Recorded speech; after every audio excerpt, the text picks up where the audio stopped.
многих семей храп – это настоящий бич, который иногда может даже стать причиной развода. Тут ничего не помогает, даже беруши. Оказывается, у храпящих людей тоже не все в порядке со здоровьем. О том, чем опасен храп и как от него избавиться, расскажет мой гость, заведующий отделением медицины сна Роман Бузунов. Здравствуйте, Роман. Здравствуйте. Многие женщины настрадались от этого явления, как храп. Ну, не надо сразу так обижать мужчин. Женщины тоже, бывает, храпят. Правда. Хотя реже, чем мужчины, но храпят. Правда. Причины храпа разнообразны, порядка 10 причин храпа. Прежде всего, это избыточная масса тела. Второе, это, к сожалению, такой вот нездоровый образ жизни. Алкоголь, сигареты. Это проблемы лор-патологии, большие миндалины, хронический тонзиллит. То есть нет одной причины храпа. Иногда достаточно 5-6 килограмм сбросить, и человек перестает храпеть. И даже не надо как-то там что-то отрезать у него, да, какие-то операции сложные делать. Просто банально снизить массу тела. Не выпивать на ночь алкоголя. Не выпивать, да, с утра прямо, да. Действительно, за 4 часа до сна желательно не употреблять алкоголь. И не курить. Причем, что можно сделать? Ну, в идеале бросить курить. Или уж в крайнем случае за пару часов до сна не курить. Не курить в том помещении, в котором спишь. И после последней сигареты брать столовую ложку растительного масла, тщательно пополоскать глотку и выплюнуть. Масло хорошо смывает вот эти вот всякие смолы, которые осаждаются на глотке и дают отек, дают воспаление и утяжеляют храп. Я могу предложить еще один народный способ борьбы с храпом. В ночную рубашку храпящего супруга нужно зашить теннисный мячик в районе спины. Потому что храпят ведь обычно лежа на спине. Спать на мячике, сами понимаете, неудобно. В результате мы избавляем от храпа и себя, и своего супруга.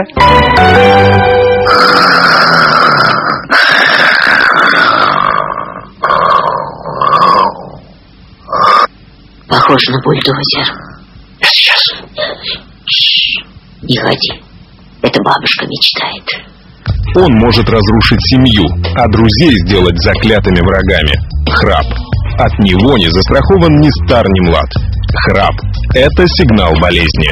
Импотенция, инфаркт, инсульт – его ближайшие соратники. Хр-хр, хр-хр, хр и тишина. Бывает до 2 минут нет дыхания. Потом вновь хр и машина запущена.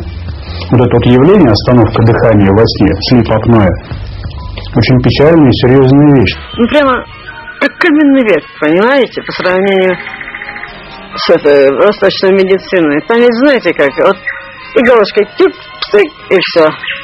А, не берет. Точно. А мне то башка дышит и все, больше ничего. За свою жизнь каждый человек хотя бы один раз храпел, сам того не замечая. И только окружающие были не в восторге от ночных рулат. Кстати, сильный храп может достигать 112 децибел. Это сравнимо с мощностью сирены для отпугивания воров. Храп является следствием так называемого глубокого и шумного дыхания. В медицине этот термин обозначен как гипервентиляция легких, то любой человек, который во сне в силу различных причин начинает шумно и глубоко дышать, в итоге может захрапеть. Причины храпа хорошо изучены. Здоровый человек в состоянии покоя пропускает через легкие 5 литров воздуха в минуту.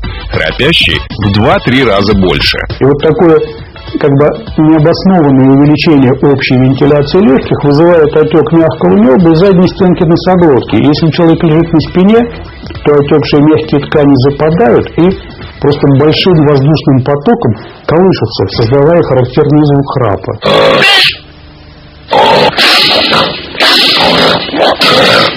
Заклеивание рта пластырем, свист и прищепки на носу – это ухищрения, способные ненадолго образумить храпящего.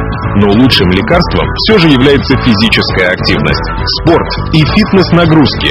Вот что может по-настоящему спасти этот мир от свинячьего похрюкивания.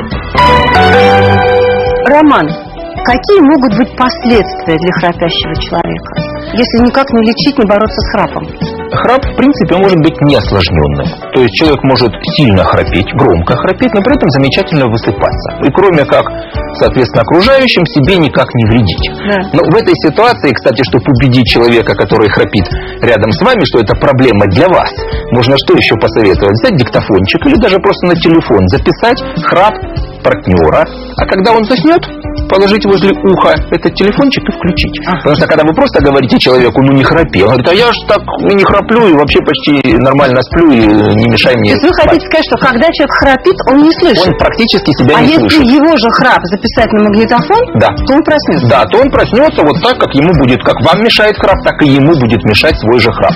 В чем бывает серьезная проблема, это когда не просто храп, а так называемый синдром обструктивного апноэ сна или болезнь остановок дыхания во сне.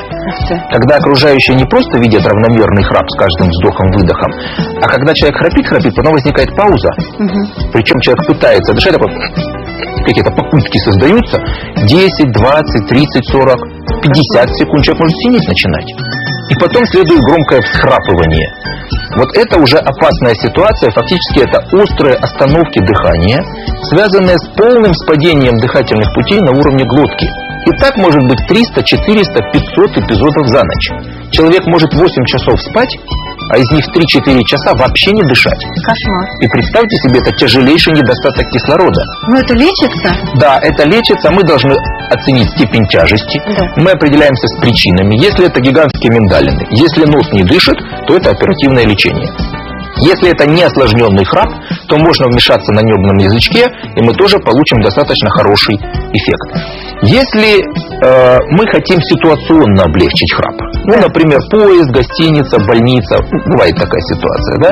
Что можно применять? Есть такие интересные полосочки. Может быть, кстати, видели на спортсменах иногда хоккеисты, бегуны, на носу полоска.